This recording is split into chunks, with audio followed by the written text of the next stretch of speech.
Good morning student. BSc part first में part first में आपका थर्ड यूनिट जो फोर्थ यूनिट का टॉपिक है, आज हम उसको स्टार्ट करेंगे। टेडोफाइट मोस्टली हमने कर लिया, सिलेजिनेला आ रहा है वो आप कर लेना, ठीक है। मार्सिलिया की तरह है, आप उसकी सेल्फ स्टडी कर लेना। समय रात में एक वीडियो बना दूंगा सिलेजिनेला के बारे में। आज जनरल कैरेक्टर ऑफ जिम्नोस्पर्म की बात करते हैं कि जिम्नोस्पर्म है क्या। देखिए स्टूडेंट, जो जिम्नोस्पर्म होते हैं वो उनके जो फ्रूट नहीं बनता जिम्नोस्पर्म में। पहली बात तो आपको ये ध्यान में रखनी है कि जिम्नोस्पर्म में किसी फ्रूट नहीं बनता है, ठीक है। तो जिम्नोस्पर्म में फ्रूट नहीं बनता है तो क्या बनता है भाई? जिम्नोस्पर्म। इससे पहले हमने टेडोफाइट में किया कि टेडोफाइट्स और जिम्नोस्पर्म में क्या अंतर होगा। फर्स्ट वेस्कुलर प्लांट टेडोफाइट्स मानते हैं। टेडोफाइट्स एम्ब्रियो तक सीमित होते हैं, एम्ब्रियो से सीड नहीं बना पाते। आप जानते हो अच्छे से कि एम्ब्रियो तो बना लेते हैं लेकिन सीड नहीं बना पाते। लेकिन जिम्नोस्पर्म होते हैं, ये एम्ब्रियो भी बना लेते हैं और एम्ब्रियो के बाद में सीड भी बना लेते हैं। तो ऐसे प्लांट्स जो फर्टिलाइजेशन होकर सीड का निर्माण कर लेते हैं, लेकिन इनके सीड होते हैं वो पेरिकार्प से कवर नहीं होते हैं, मतलब सीड फल के अंदर नहीं होते हैं। नॉन फ्रूटिंग प्लांट भी कहते हैं इनको, ठीक है। जिस तरह से टेडोफाइट को सीडलेस प्लांट कहते थे, इसी तरह जिम्नोस्पर्म को हम नॉन फ्रूटिंग प्लांट कहते हैं। जिम्नोस्पर्म में जो बीजांड होते हैं वो नेक्ड होते हैं, ठीक है। इसमें जो बीज होते हैं वो भी नेक्ड होते हैं। तो सारी हम डिटेल पढ़ेंगे इसके बारे में। तो अच्छा, थ्योरेटिकल पार्ट्स हैं, आपको समझ में आ जाएगा। मैं फटाफट इसके कैरेक्टर्स आपको बता दूंगा, बुक्स में आप देख लेना। कुछ हार्ड जो पार्ट्स हैं वो हम देख लेंगे, अगर आपको नहीं समझ में आएगा तो इसके बाद में जनरल कैरेक्टर्स करने के बाद में दो प्लांट्स हैं, साइकस और पाइनस और एफिड्रा, आपके सिलेबस में वो तीनों प्लांट्स के बारे में पढ़ेंगे। लेकिन देखो, जिस तरह से आपने टेडोफाइट्स पढ़ा था, तो टेडोफाइट्स में मैंने जनरल कैरेक्टर्स में बहुत टाइम लगाया था। कारण क्या था? क्योंकि जनरल कैरेक्टर्स अगर आपको आ गए तो प्लांट को समझने में दिक्कत नहीं होगी। इस वजह से जनरल कैरेक्टर्स पढ़ने में आप पढ़ सकते हो, लेकिन कुछ कॉम्प्लिकेशन है, मैं आपको यहाँ पे वीडियो के द्वारा सॉल्व करवाऊंगा।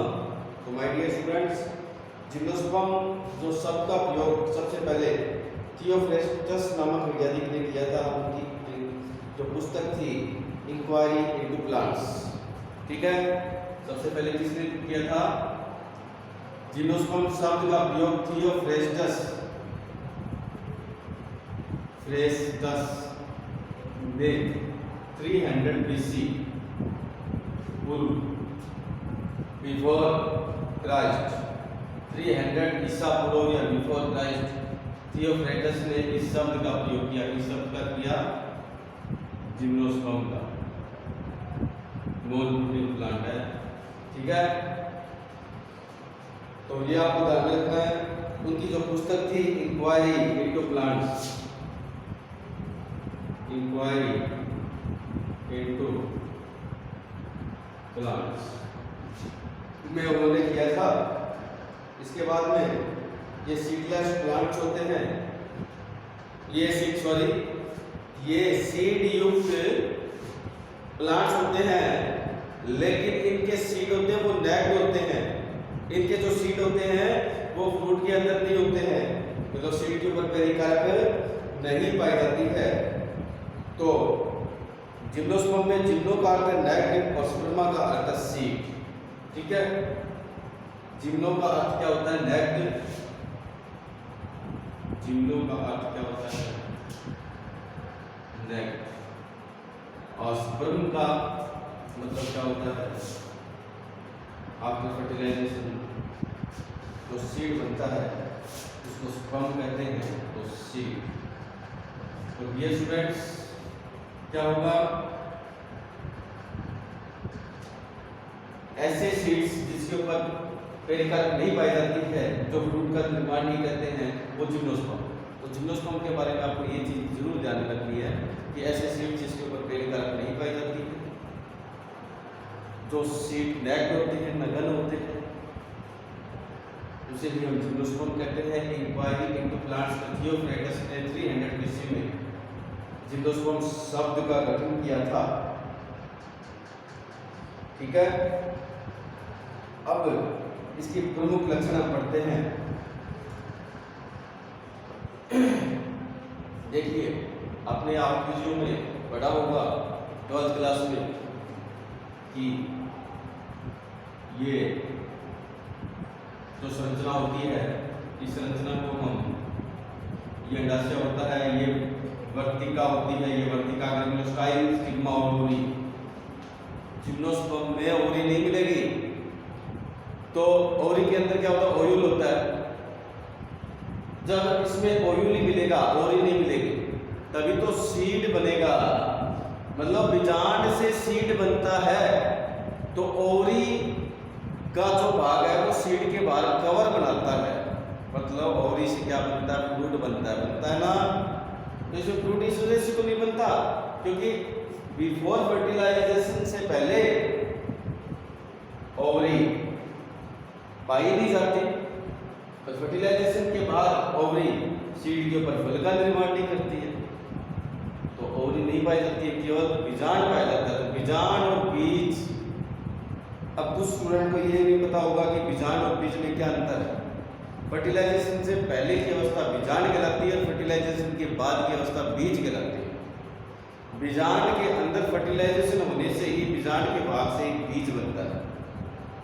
बीजांड के बाहर ओवरी होती है, लेकिन ओवरी फ्रूट नहीं बना पाती क्योंकि ओवरी इसमें होती नहीं है।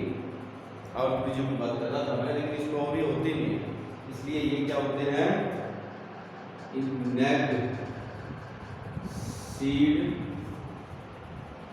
नेक्ड सीड एंड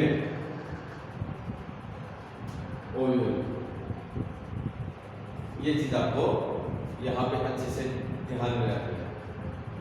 अब देखिए, अगर इसके प्रमुख लक्षण देखें, प्रमुख लक्षण, तो प्रमुख लक्षण में क्या हो जाएगा, वेजिटेटिव प्रोपगेशन नहीं होता, वेजिटेटिव प्रोपगेशन इसमें नहीं होता। वेजिटेटिव प्रोपगेशन का मतलब काइजिनम नहीं पाया जाता है। दूसरा, ये सभी आवासों में नहीं उगते। जिम्नोस्पर्म होते हैं वो सभी आवासों में नहीं उग सकते। सभी आवासों में क्यों नहीं उग सकते हैं, सभी आवासों में इस वजह से नहीं उग सकते हैं क्योंकि सभी आवासों में इनके लिए परिस्थितियाँ होती है वो सही नहीं होती है इनके सर्वाइव करने के लिए। थर्ड अगर बात करें तो इसमें मैं थोड़ा फटाफट बता देता हूँ आपको। इसमें जो परागण होता है वो ज़्यादातर वायु के द्वारा होता है। ठीक है, पॉलिनेशन की प्रक्रिया किसके द्वारा होती है, इसमें वायु के द्वारा पॉलिनेशन की प्रक्रिया होती है। ठीक है, नेक्स्ट इसमें वेसल्स और कॉम्पेनियन सेल नहीं पाई जाती। ठीक है, ये स्टूडेंट्स अगर कईयों को मालूम नहीं है कॉम्पेनियन सेल और वेसल्स क्या होती है, तो आपको पता है कि जाइलम में 4 कोशिकाएं होती है, xylem vessels, xylem tracheids, xylem fibre और जाइलम पैरेन्काइमा। तो इसके अंदर जाइलम वेसल्स नहीं पाई जाती है, ध्यान में रखना। और उसके अंदर अगर बात करें फ्लोएम में तो उसमें साइटोसिका होती है, तो इसमें साइटोसिकाएं भी नहीं पाई जाती। तो कॉम्पेनियन सेल और जो वेसल्स जो होती है ये एब्सेंट रहती है। ठीक है, कॉम्पेनियन सेल किसका भाग है, फ्लोएम का, वेसल्स किसका भाग है, जाइलम। ये चीज आपको ध्यान में रखनी है। नेक्स्ट, इसमें जो स्ट्रोबिलस तो होते हैं यूनिसेक्सुअल होते हैं और स्वनिषेचन नहीं होता है, सेल्फ फर्टिलाइजेशन नहीं होते हैं क्योंकि यूनिसेक्सुअल होते हैं। फर्टिलाइजेशन पॉलिनेशन 2 प्रकार का होता है। स्वनिषेचन में तो क्या होता है कि बाइसेक्सुअलिटी होनी जरूरी है। अगर बाइसेक्सुअलिटी नहीं होगी तो क्या होगा, स्वनिषेचन नहीं हो सकता है, सेल्फ फर्टिलाइजेशन नहीं हो सकता है। ये यूनिसेक्सुअल होते हैं, मतलब नर और मादा जनाक अलग होते हैं। ये कौन बनाते हैं? तो मेल और फीमेल कौन अलग अलग होंगे। तो आपको बताइए जब अलग अलग होंगे तो उसमें सेल्फ फर्टिलाइजेशन ना होकर के कौन सा होगा? सेल्फ पोलिनेशन ना होकर के क्रॉस पोलिनेशन की प्रक्रिया होगी। बीजांड और बीज में कवर नहीं पाया जाता है, नेक होते हैं। ठीक है। अब जिम्नोस्पर्म बहुत ही एशिएंट है। ठीक है। अगर वर्तमान में बात करें इसकी पैलियोजोइक महाकल्प के अंत में लगभग 280 करोड़ वर्ष पहले इनका उद्भव हुआ। कब हुआ था? पैलियोजोइक महाकल्प में। मैं डेटा बताऊंगा आपको जियोलॉजिकल टाइम स्केल में। तो पैलियोजोइक जो महाकल्प आता है, पैलियोजोइक महाकल्प ईरा, तो इनका ओरिजिन कब हुआ था? पैलियोजोइक ईरा में। कितने वर्ष पहले? 280 करोड़ वर्ष पहले। तो पैलियोजोइक महाकल्प में 280 करोड़ वर्ष पहले अगर बात करें तो इसका ओरिजिन माना जाता है। ठीक है। 280 करोड़ वर्ष पहले। और मुख्य वनस्पति कब थे ये? मुख्य वनस्पति थे ये मेसोजोइक में। अगर आपसे पूछे तो पैलियोजोइक के बाद में नेक्स्ट जो काल आता है तो वो मेसोजोइक का आता है। तो मेसोजोइक में ये मुख्य वनस्पति के रूप में थे। ये पैलियोजोइक क्या है, मेसोजोइक का क्या है, एक दिन मैं वीडियो बनाऊंगा इस क्लास में आपको। अच्छा, दोनों है, इंटीग्रेटेड में भी और आपके नॉर्मल डिग्री में भी इसका वीडियो मैं बनाऊंगा। तो फिलहाल आपको ये ध्यान रखना है। ठीक है कि ये इसका उद्भव कब हुआ था? पैलियोजोइक महाकल्प में ये इसका उद्भव हुआ था। मेसोजोइक में ये मुख्य वनस्पति के रूप में थे। मेसोजोइक में ये मुख्य वनस्पति के रूप में थे। ध्यान से सुन लेना, पैलियोजोइक में इनका उद्भव हुआ था। आज से कितने साल पहले? 280 करोड़ साल पहले। अगर बात करें जिम्नोस्पर्म की कितनी जातियां हैं तो 761 जातियां हैं। कितनी जातियां हैं जिम्नोस्पर्म की? 761 जातियां हैं केवल। ठीक है। टोटल पादप की जातियां हैं, टोटल पादप की लगभग 4.25 लाख जातियां हैं। 4,15,000 केवल, क्योंकि एनिमल डाइवर्सिटी की तुलना में प्लांट डाइवर्सिटी बहुत कम है। 4.25 लाख जातियों में से केवल 761 जातियां, 761 जातियां जिम्नोस्पर्म की है। मतलब टोटल प्लांट्स में, प्लांट किंगडम में इसका जो परसेंटेज है वो 0.2% है। ये चीज़ आपको ध्यान रखनी है, तो काफ़ी कम है। अब नेक्स्ट अगर बात करते हैं, आप मुझे सबसे ज़्यादा आपको ये भी बात पता होनी चाहिए, हम जितने भी आसपास देखते हैं वो ज़्यादातर वर्तमान में आवर्तविधि के रूप में है। और अब इसके ऑर्डर की बात करें, ऑर्डर आपको ध्यान रखने, 4 ऑर्डर है केवल इसके। ठीक है क्या? टेरिडोफाइट्स में ऑर्डर कौन से थे? अगर आपको ध्यान में डिवीजन, 4 डिवीजन याद रखने थे आपको। कौन कौन से थे? उनमें से साइलोफाइटा, लाइकोफाइटा, फिलिकोफाइटा और स्पिनोफाइटा था ना। इसी प्रकार इसमें अगर ऑर्डर की बात करेंगे तो इसमें 4 ऑर्डर हैं। साइकेडेलिक्स फर्स्ट ऑर्डर है वो साइकेडेलिक्स, फर्स्ट ऑर्डर है साइकेडेलिक्स। सेकंड ऑर्डर है गिंकोएलिक्स,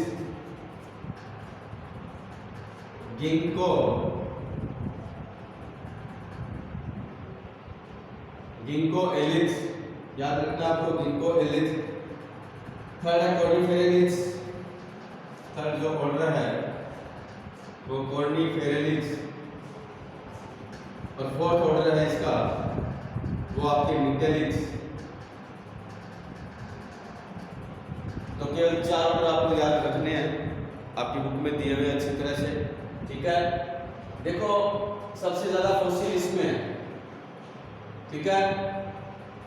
मैन निटेलिज सबसे एडवांस निटेलिज है। सबसे एडवांस कौन सा है? निटेलिज है।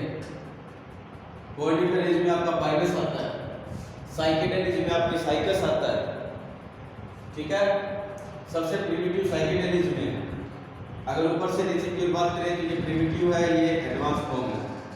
ठीक है।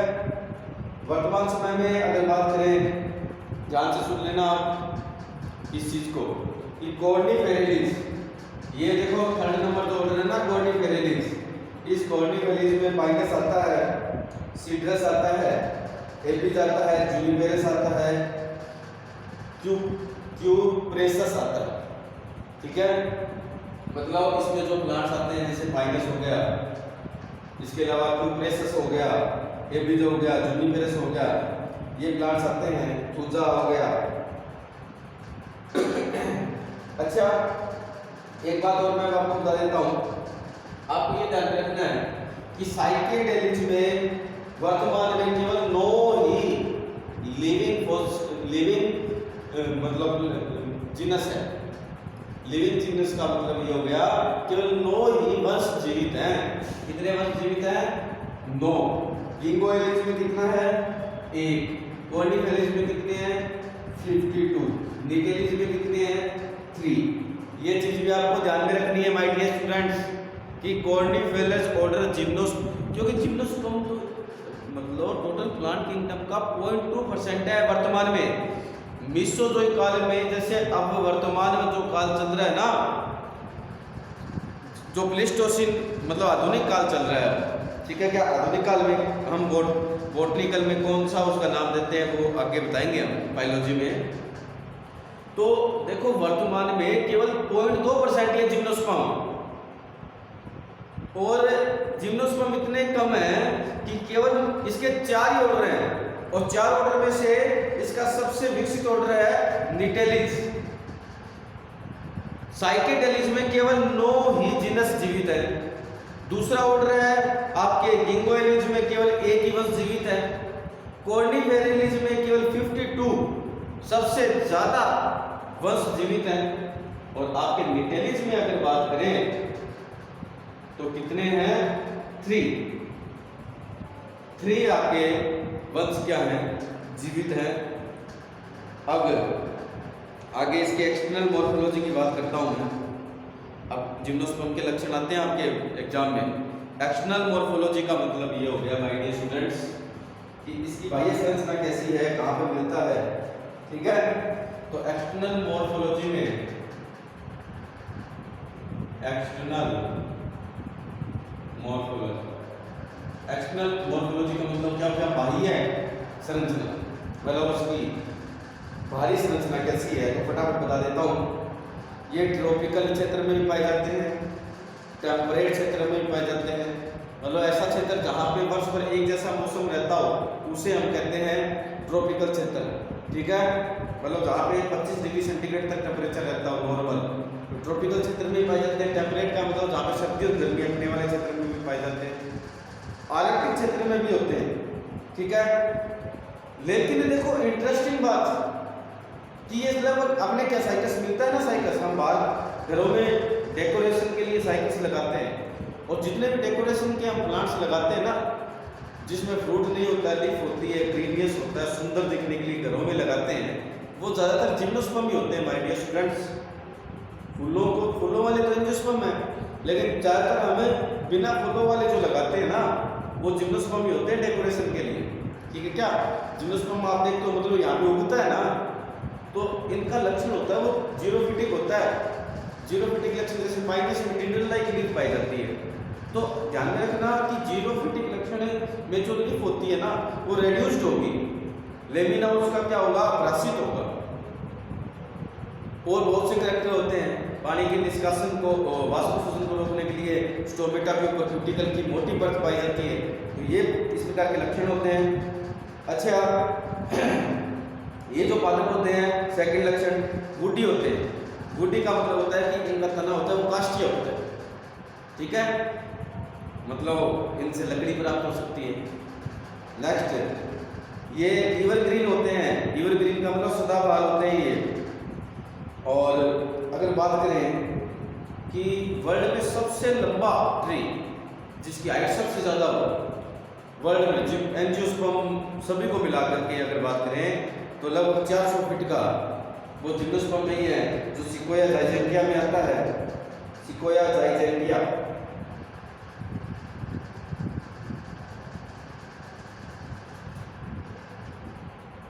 सिकोया जाइजेंटिया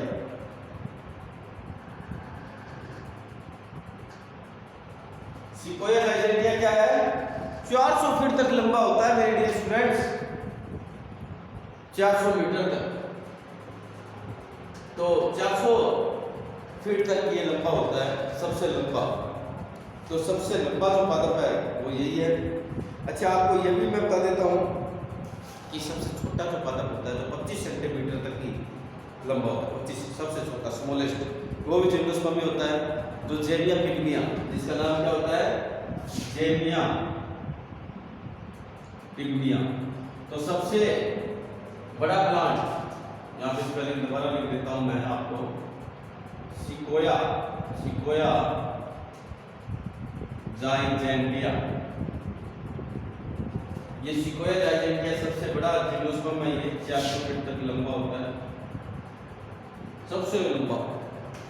और आपके सबसे छोटा होता है जेमिया पिग्मिया, ये 25 सेंटीमीटर, 1 सेंटीमीटर होता है, 25 सेंटीमीटर। नेक्स्ट अगर बात करें तो प्लांट्स में स्पोरोफाइट्स, रूट स्टेम और लीफ विभाजित होता है। अच्छा, इसमें जो रूट्स मिलती है वो टैप रूट मिलेगी। स्पोरोफाइट, रूट स्टेम और लीफ विभाजित होता है, तो टेट्रोफाइट विभाजित तो ये तो होना ही है। इसमें रूट कैसे मिलेगी, टैप रूट्स। अच्छा, टेट्रोफाइट्स में कौन सी रूट थी, एडवेंटिशियस रूट थी, ये भी आपको ध्यान रखना है। इसमें साइकस में कोरेलोइड ब्लड जो रूट्स पाई जाती है, कोरेलोइड जड़्स का मतलब होता है, साइकस में ये इंपॉर्टेंट होता है, ये आपके एग्जाम में आपने प्रैक्टिकल फाइल में ये रूट्स बनाई होगी, कोरेलोइड्स।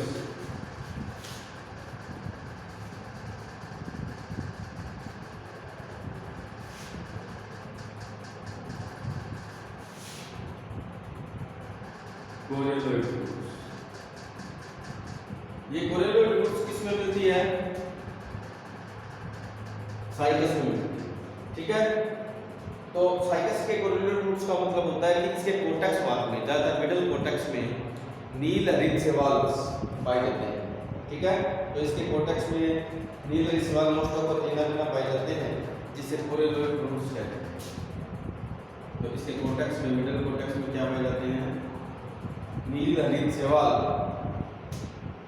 BGA, blue green algae. इसके बाद में अगर बात करें पाइनस में, अगर पाइनस की बात करें तो पाइनस की जो रूट होती है, पाइनस की रूट में एक्टोट्रोपिक माइकोराइजा पाए जाएंगे। कौन से माइकोराइजा, एक्टोट्रोपिक माइकोराइजा मिलेंगे।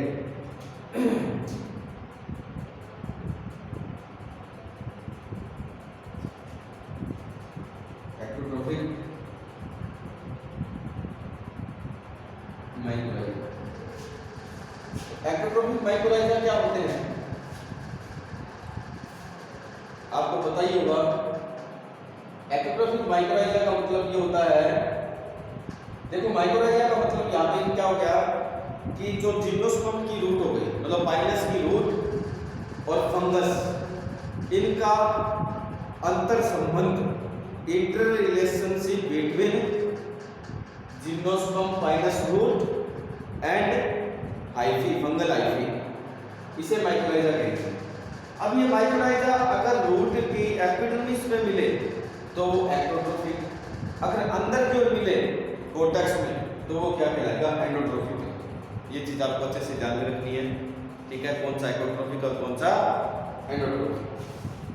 नेक्स्ट अगर बात करें, इसका तना होता है वो इरेक्ट होता है। तना क्या होता है, इसका तना इरेक्ट होता है। और कुछ जातियों में तना होता है वो ट्यूबरस होता है, कुछ जातियों में तना कैसा होता है, कंदील। अब कंदील का मतलब छोटा सा होता है, बिल्कुल जितना आलू होता है ना उससे भी छोटा। तो सबसे छोटा प्लांट जेमिया पिग्मिया में पाया जाता है, जेमिया पिग्मिया में ये पाया जाता है। तो ये बारी लक्षण थे, तना इरेक्ट होता है। ज्यादातर वंशों में ये क्या होता है, साकित होता है, लेकिन साइकस में जो तना होता है वो असाकित होता है, काष्ठीय होता है। तो तना उपद्रव और काष्ठीय, साकित या असाकित। लेकिन जेमिया पिग्मिया में तना होता है वो कंदील होता है, ट्यूबरस होता है, ठीक है। इसमें जो लीफ होती है वो डाइमॉर्फिक होती है, मोनो या dimorphic. My dear student, mono और डाइमॉर्फिक का मतलब क्या होता है? मैंने आपको टेट्राफाइट्स में बताया था कि एक तो बीजाणुपर्ण होगी, एक सामान्य पर्ण होगी, ठीक है। उसी तरह क्या होता है कि जिम्नोस्पर्म में एक तो सामान्य पर्ण होती है। अगर सामान्य पर्ण एक जैसी हो तो मोनोमॉर्फिक। अगर वो अलग टाइप की हो, मतलब एक तो पूर्ण रूप से विकसित हो और एक अविकसित हो, तो वो क्या होगी? डाइमॉर्फिक में अंतर्गत आएगी। तो इसमें जो पर्णें होती है वो डाइमॉर्फिक होती है। सामान्य पर्ण होती है वो ग्रीन होती है, सिंपल होती है, ठीक है, इमीडिएटली कंपाउंड होती है। अब सामान्य पर्ण सिंपल और निडल लाइक, मतलब या तो सिंपल होगी, पर्णफलक विकसित होगा, या सुई के आकार की होगी, या पिनेटली कंपाउंड होती है। पिनेटली कंपाउंड का मतलब होता है पिच्छाकार। पिच्छाकार का मतलब एक पर्ण जब भी फ्लैट बनाए तो इस प्रकार ये पर्णे। अब देखिए, आपको ये समझ में आना चाहिए कि ये एक लीफ है और ये भी एक लीफ है। अंतर क्या है? इसमें पर्ण में कोई कटान नहीं है। इसमें कटान होने से एक लीफ कई भागों में विभाजित हो गई और ये विभाजित भाग क्या कहलाएगी? फ्लैट कहलाएगी। तो इस प्रकार की लीफ पिनेटली लीफ कहलाती है, ठीक है स्टूडेंट्स। ये मॉर्फोलॉजी थी या मॉर्फोलॉजी आपके। अब इंटरनल की बात करें, इसकी एनाटॉमी की बात करें लक्षणों में, तो लक्षणों में एनाटॉमी में अगर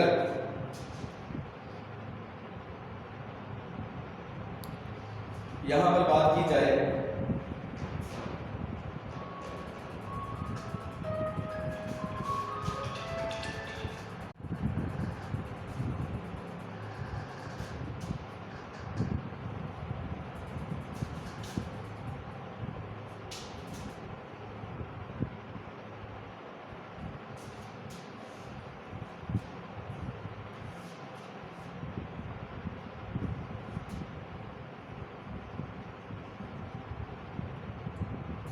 एनाटॉमिकल कैरेक्टर्स की बात करें तो फटाफट देख लीजिएगा कि रूट्स में जो डाइआर्क से लेकर पॉलीआर्क तक कंडीशन होती है। डाइआर्क से लेकर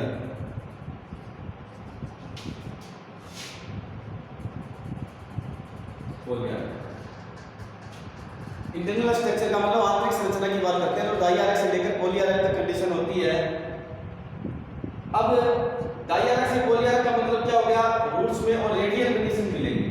अब आपको पता है रेडियल का मतलब क्या हो गया? जैसे स्टील है तो ये जैसे जाइलम हो गया, ठीक है, ये फ्लोएम हो गया, फिर जाइलम हो गया, फिर फ्लोएम हो गया, जाइलम हो गया, फिर फ्लोएम हो गया। तो जाइलम और फ्लोएम जब एकांतरित रूप से उपस्थित हो तो उसे रेडियल कहते हैं, ठीक है।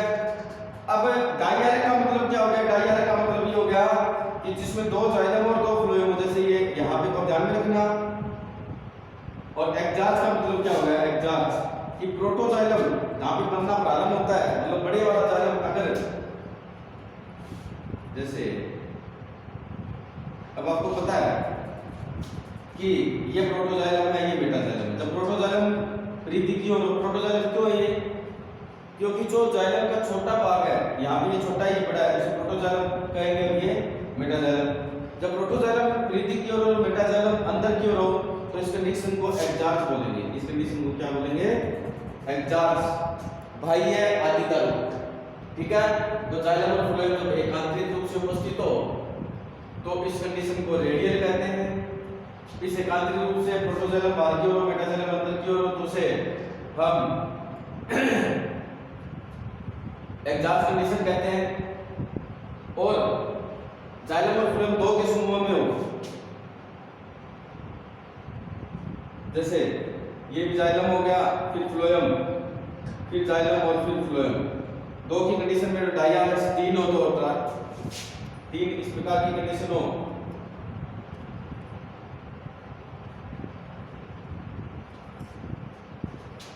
Xylem phloem, xylem phloem, xylem phloem, तो इसे क्या बोलेंगे? ट्रायड्स।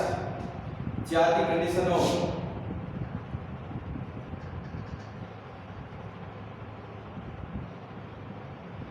तो इसे क्या बोलेंगे? टेट्राड्स। इस प्रकार की कंडीशन माय डियर स्टूडेंट्स ये पाई जाती है। नेक्स्ट अगर बात करें नेक्स्ट कंडीशन में, तो जाइलम डाइआर्च फोलियार्च होता है, एक चार्ज होता है। अगर तने में बात करें तो तने में जो सैंपल होते हैं वो कैसे होते हैं? वो कंजॉइंट होते हैं, कोलेटरल और एंडार्स और ओपन प्रकार। कंजॉइंट का मतलब होता है जाइलम और फ्लोएम अलग रखना होकर के एक बंडल में होंगे, ठीक है? ऊपर की ओर फ्लोएम होगा, नीचे की क्या होगा? जाइलम होगा। ये स्टेम की संरचना थी, ये कंजॉइंट होते हैं। इस प्रकार को क्या कहते हैं? कंजॉइंट, संयुक्त। जाइलम और फ्लोएम कैसे होंगे? संयुक्त होंगे। ओपन का मतलब जाइलम और फ्लोएम के मध्य कैम्बियम होगी। जब जाइलम और फ्लोएम के मध्य कैम्बियम होती है, जब जाइलम और फ्लोएम के मध्य, ध्यान से सुनना मेरे स्टूडेंट्स, कि रूट्स में भी हो सकती है कैम्बियम और स्टेम में भी हो सकती है। जाइलम और फ्लोएम के मध्य कैम्बियम होती है, उसे ओपन प्रकार के सेल बंडल कहते हैं। जाइलम और फ्लोएम अलग-अलग एकांत रूप से उपस्थित होते हैं, उसे रेडियल कहते हैं। जाइलम और फ्लोएम एक बंडल में उपस्थित होते हैं, इसे संयुक्त कहते हैं। और जाइलम सेंटर में हो या फ्लोएम सेंटर में, उसके चारों ओर फ्लोएम में जाइलम हो, तो उसे सेकेंडरी या कोसेंट्रिक कहते हैं। तो कंजॉइंट दो प्रकार का होता है, एक ओपन प्रकार का, एक क्लोज प्रकार का। ओपन प्रकार का मतलब जाइलम और फ्लोएम के मध्य कैम्बियम उपस्थित है तो इसे ओपन प्रकार कहेंगे। अगर कैम्बियम उपस्थित नहीं होती तो इसे क्या कहेंगे? क्लोज प्रकार का कहेंगे। तो जाइलम और फ्लोएम में कंजॉइंट होता है, कोलेटरल होता है, एंडार्च होता है। एंडार्च का मतलब बेटा जब उल्टा हो जाएगा, पहले प्रोटोजाइलम किनारों पर था, अब प्रोटोजाइलम अंदर की ओर, मेटाजाइलम क्या होगा? किनारों पर होगा। इसे एंडार्च कंडीशन बोलेंगे, ठीक है? तो ये स्टूडेंट्स, ये रूट की और स्टेम की इंटरनल स्ट्रक्चर थी। मतलब रूट के अंदर जाइलम और फ्लोएम रेडियल होंगे, जाइलम फिर फ्लोएम, जाइलम और फ्लोएम, और रेडियल के बाद में जिसे एकांतरित कहते हैं। साथ में एक्जार्च होंगे, मतलब प्रोटोजाइलम बाहर की ओर, मेटाजाइलम अंदर की ओर, और जाइलम और फ्लोएम के मध्य कैम्बियम उपस्थित है तो उसे ओपन प्रकार का वेस्कुलर बंडल कहेंगे। स्टेम में संयुक्त होंगे, स्टेम में जो वेस्कुलर बंडल होंगे वो कैसे होंगे? संयुक्त प्रकार के होंगे, कंजॉइंट प्रकार के होंगे, ठीक है? तो ये इस प्रकार की संरचना है। नेक्स्ट जाइलम में ट्रेकिस्ट व जाइलम पैरेन्काइमा पाया जाता है, ठीक है? जाइलम में मतलब वाहिकाएं तो पाई जाती है, लेकिन वाहिकाएं नहीं पाई जाती। मतलब ट्रेकिस्ट तो मिलती है लेकिन वेसल्स नहीं पाई जाती है। लेकिन उस श्रेणी का जो टेरिडोफाइट था उसके लक्षण जिम्नोस्पर्म से मिल रहे थे। उस श्रेणी का जिम्नोस्पर्म उसके लक्षण किससे मिलेंगे? एंजियोस्पर्म से मिलेंगे। तो उस श्रेणी के एंजियोस्पर्म की अगर बात की तुलना की जाए तो निटेली जो ऑर्डर है, उस निटेलिस ऑर्डर में निटम है, उस निटम में जाइलम के साथ में, जाइलम की जो ट्रेकिस्ट होती है उसके साथ में वेसल्स भी पाई जाती है। ये चीज आपको ध्यान में रखनी है, ठीक है? ये स्टूडेंट्स, बाकी बची हुई जो इंटरनल एनाटॉमी है वो नेक्स्ट क्लास में करेंगे। Okay, thank you so much.